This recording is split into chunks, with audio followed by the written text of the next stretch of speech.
Hello friends, welcome to Kothai life style. இன்றைக்கி நம்ம சேனலில் வீட்டிலேயே எளிமையாக செய்யக்கூடிய ஒரு ஈவினிங் ஸ்நாக்ஸ் பற்றி தாங்க பார்க்க போகிறோம்.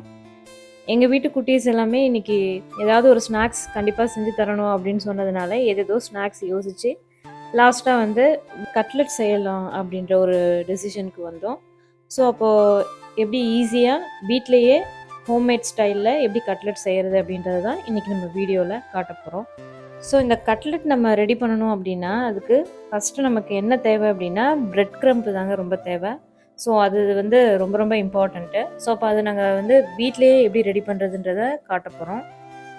ஸோ அவங்களுக்கு பிடிச்ச ஸ்நாக்ஸ் அப்படின்றதுனால எல்லா ஹெல்ப்புமே அவங்களே பண்ணி தருவாங்க.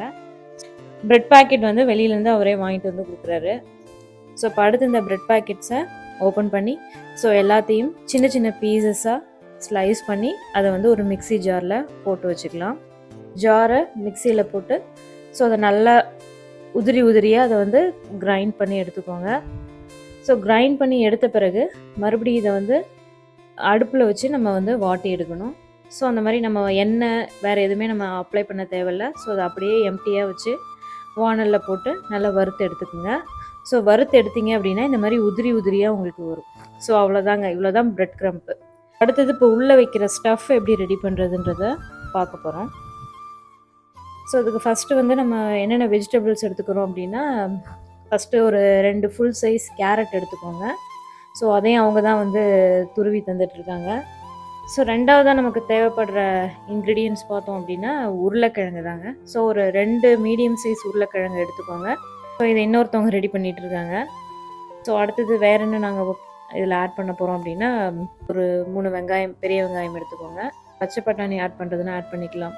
ஸோ அந்த மாதிரி என்னென்ன வெஜிடபிள்ஸ் உங்களுக்கு பிடிக்குமோ அந்த வெஜிடபிள்ஸை நம்ம வந்து உள்ள இது கூட வச்சு நம்ம ஸ்டஃபியாக வந்து ரெடி பண்ணிக்கலாம். ஸோ இன்றைக்கி நாங்கள் ரெடி பண்ணுற ஸ்டஃப் வந்து பார்த்திங்கன்னா வெங்காயம், உருளைக்கிழங்கு அண்ட் கேரட். ஸோ இது 3 வச்சு தான் பண்ண போகிறோம். ஸோ இப்போ இது எல்லாத்தையுமே சின்ன சின்ன பீசஸாக கட் பண்ணி எடுத்துக்கலாம். இப்போ ஃபஸ்ட்டு என்ன பண்ணணும் அப்படின்னா வானல் எடுத்துக்கோங்க. ஸோ வானலில் தேவையான அளவுக்கு ஆயில் அப்ளை பண்ணிக்கோங்க. ஸோ ஃபஸ்ட்டு வெங்காயம். ஸோ வெங்காயத்தை நல்லா போட்டு வதக்கணும். ஸோ அதை வதக்கி எடுத்த பிறகு அது கூடவே கேரட்டையும் வந்து ஆட் பண்ணி அதையும் நல்லா வதக்கிக்கோங்க. ஸோ கேரட்டுமே கொஞ்சம் வெந்த பிறகு ஸோ உருளைக்கிழங்கையும் போட்டு நல்லா வதக்கின பிறகு ஸோ அது வந்து நம்ம வேக வைக்கல இல்லையா, ஸோ அதனால் கொஞ்சம் நேரம் மூடி போட்டு வச்சிங்க அப்படின்னா கொஞ்சம் வந்து பாயில் ஆகும் உங்களுக்கு. ஸோ ஒரு கொஞ்சம் நேரம் கழித்து ஓப்பன் பண்ணிங்க அப்படின்னா நமக்கு அந்த கேரட்டு, வெங்காயம், உருளைக்கிழங்கு எல்லாமே வந்து பார்த்திங்கன்னா நல்லா கொஞ்சம் வெந்து போயிருக்கும். ஸோ இப்போ இது கூட நம்ம என்னென்ன மசாலா ஐட்டம்ஸ் ஆட் பண்ண போகிறோம் அப்படின்னா உப்பு ஆட் பண்ண போகிறோம். அடுத்தது வந்து பார்த்திங்கன்னா மஞ்சத்தூள் கொஞ்சம், நெக்ஸ்ட்டு வந்து தனி மிளகாய் தூள். ஸோ இது வந்து காரத்துக்கு ஏற்ற மாதிரி நீங்கள் வந்து ஆட் பண்ணிக்கோங்க. மசாலா எல்லாத்தையுமே ஆட் பண்ணி மறுபடியும் வந்து நல்லா கிளறிக்கோங்க. ஸ்டஃப்பை வந்து நல்லா ஆற வச்சுக்கோங்க. ஸோ அதுக்கு முன்னாடி நமக்கு அந்த உருளைக்கிழங்கு வந்து கொஞ்சம் வேகலை அப்படின்னா ஸோ ஏதாவது ஒரு மத்து அந்த மாதிரி இல்லை ஏதாவது ஒரு இதை வச்சு ஃபுல்லாக அதை வந்து ஸ்மாஷ் பண்ணிக்கோங்க. அவ்வளோதாங்க. ஸோ இப்போ இதை வந்து பார்த்தீங்க அப்படின்னா ஒரு சின்ன சின்ன பால்ஸாக வந்து உருண்டை பிடிச்சிக்கோங்க. ஸோ இப்போ இது எல்லாத்தையுமே ரெடி பண்ணியாச்சு. ஸோ பிரெட் க்ரம்ப் ஒரு பக்கம் ரெடி ஆகிடுச்சு. அடுத்தது உள்ளே வைக்கிற ஸ்டஃப் ஒரு பக்கம் ரெடி ஆகிடுச்சு. ஸோ நெக்ஸ்ட்டு வந்து பார்த்திங்க அப்படின்னா இதை போட்டு பரட்டி எடுக்கிறதுக்கு ஒரு மாவு வந்து ரெடி பண்ணிக்க போகிறோம். உங்களுக்கு எவ்வளவு ஸ்டஃப் இருக்குதோ அதுக்கேற்ற மாதிரி மைதா மாவு இருக்குங்களா, ஸோ அந்த மைதா மாவை வந்து நல்லா தண்ணியில் விட்டு கரைச்சிக்கோங்க. ஸோ இந்த மாதிரியான ஒரு கன்சிஸ்டன்சி இருக்கணும். அதாவது ரொம்ப தண்ணியாகவும் இருக்கக்கூடாது, ரொம்ப கெட்டியாகவும் இருக்கக்கூடாது. ஸோ உங்களுக்கு மைதா மாவு வேணாம் அப்படின்னா நீங்கள் கோதுமை மாவு கூட ஆட் பண்ணிக்கலாம். அவ்வளோதாங்க. ஸோ இப்போ அது எல்லாமே ரெடி ஆகிடுச்சு. ஸோ இப்போ நெக்ஸ்ட் என்ன பண்ண போகிறோம் அப்படின்னா பொரிச்சு எடுக்க போகிறோம் அந்த கட்லெட்டை. ஸோ அதுக்கு ஃபஸ்ட்டு வானலில் தேவையான அளவுக்கு எண்ணெய் வந்து அப்ளை பண்ணிக்கோங்க. ஸோ எத்தனை பீசஸ் நீங்கள் உள்ளே போடுறீங்களோ அதுக்கேற்ற மாதிரி ஆயில் வந்து எடுத்துக்கோங்க. ஸோ இப்போ ஆயில் ஒரு பக்கம் சூடாகிட்டு இருக்கட்டும்.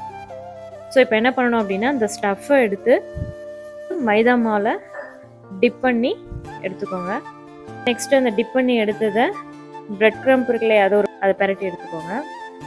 3 வந்து பிரெட் க்ரம்பில் ரெடி பண்ணி எடுத்து வச்சுக்கோங்க.